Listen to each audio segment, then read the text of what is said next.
क्या आप जानते हैं कि एक ऐसा आयोजन जो ना केवल भारत में बल्कि पूरी दुनिया में अपनी भव्यता और देवता के लिए जाना जाता है? जी हाँ, हम बात कर रहे हैं कुंभ मेले की। हर 12 साल में आयोजित होने वाला यह कुंभ मेला भारत की आस्था, संस्कृति और आध्यात्म का सबसे बड़ा प्रतीक है।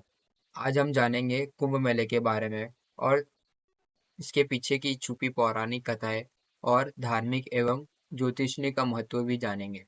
तो बने रहिए हमारे इस वीडियो में। इस वीडियो में ज्ञान के साथ-साथ आपको आध्यात्मिक की ज्ञान भी प्राप्त होगी। नमस्कार दोस्तों, आपका स्वागत है हमारे चैनल कहानी और स्टोरी पर। कुंभ मेला केवल एक मेला नहीं है, ये भारतीय सभ्यता की आत्मा का उत्सव है। हरिद्वार, प्रयागराज, उज्जैन और नासिक ये 4 स्थान हैं जहाँ पर कुंभ मेलों का आयोजन किया जाता है। क्या आप जानते हैं कि हर 12 वर्ष में होने वाले कुंभ मेलों में करोड़ों की संख्या में श्रद्धालुओं का आवागमन होता है। 2025 का महाकुंभ इसलिए खास है क्योंकि वो 144 साल के बाद आया है।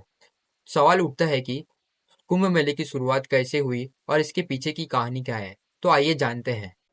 कुंभ मेले की शुरुआत की कहानी समुद्र मंथन से जुड़ी है। पौराणिक कथाओं के अनुसार एक बार देवता और असुरों ने मिलकर अमृत प्राप्ति के लिए समुद्र मंथन किया। अमृत कलश प्रकट होने पर देवता और असुरों में विवाद उत्पन्न हो गया। इंद्रपुत जयंत इस अमृत कलश को लेकर आकाश में उड़ गए, परंतु असुरों ने उनका पीछा किया।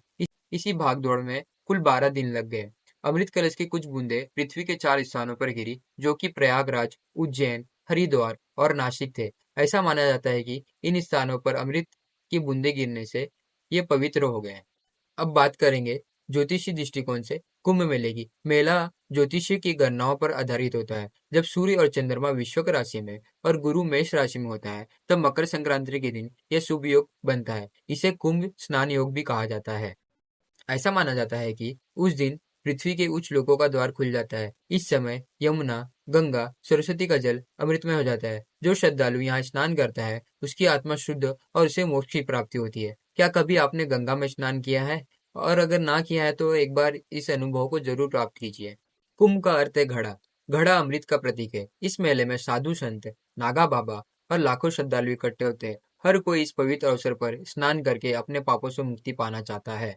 ये मेला केवल धार्मिक क्रियाओं तक सीमित नहीं है। यहाँ ध्यान, प्रवचन और भजन भी होते हैं। क्या आप जानते हैं कि यहाँ कई साधु संत केवल आपको कुंभ के दौरान ही दिखाई देंगे? कुंभ 12 साल में होता है, लेकिन हर 144 साल बाद एक महाकुंभ का आयोजन किया जाता है। 2025 का महाकुंभ इसलिए भी खास है क्योंकि ये वही दुर्लभ आयोजन है। ऐसा माना जाता है कि महाकुंभ के दौरान गंगा में स्नान करने से व्यक्ति के केवल वर्तमान पाप ही नहीं मिटते, परंतु उसके जन्म मरण के चक्र से भी मोक्ष प्राप्त होता है। दोस्तों, क्या आप कल्पना कर सकते हैं कि 45 करोड़ लोग एक ही आयोजन में शामिल हो सकते हैं?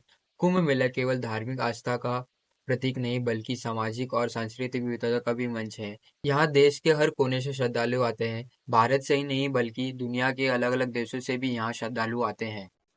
मेला प्रशासन के लिए ये आयोजन एक बहुत बड़ी चुनौती होती है। लाखों टेंट, भोजन की व्यवस्था, सुरक्षा एवं यातायात के लिए यहाँ लोग दिन रात मेहनत करते हैं। जब आप गंगा में डुबकी लगाते हो तो ऐसा महसूस होता है कि आपके सारे तनाव और पाप बह गए हो। वहाँ का माहौल इतना दिव्य होता है कि आप सभी चिंताओं को भूलकर भगवान की शरण में चले जाते हो। कुंभ मेला केवल मेला नहीं है, ये एक भावना और अनुभव है। क्या आपने कभी इस मेले का हिस्सा बनने का सोचा है? अगर नहीं, तो 2025 का महाकुंभ आपके लिए सुनहरा अवसर है। तो दोस्तों, कुंभ मेला भारत की संस्कृति और आस्था का सबसे बड़ा उत्सव है।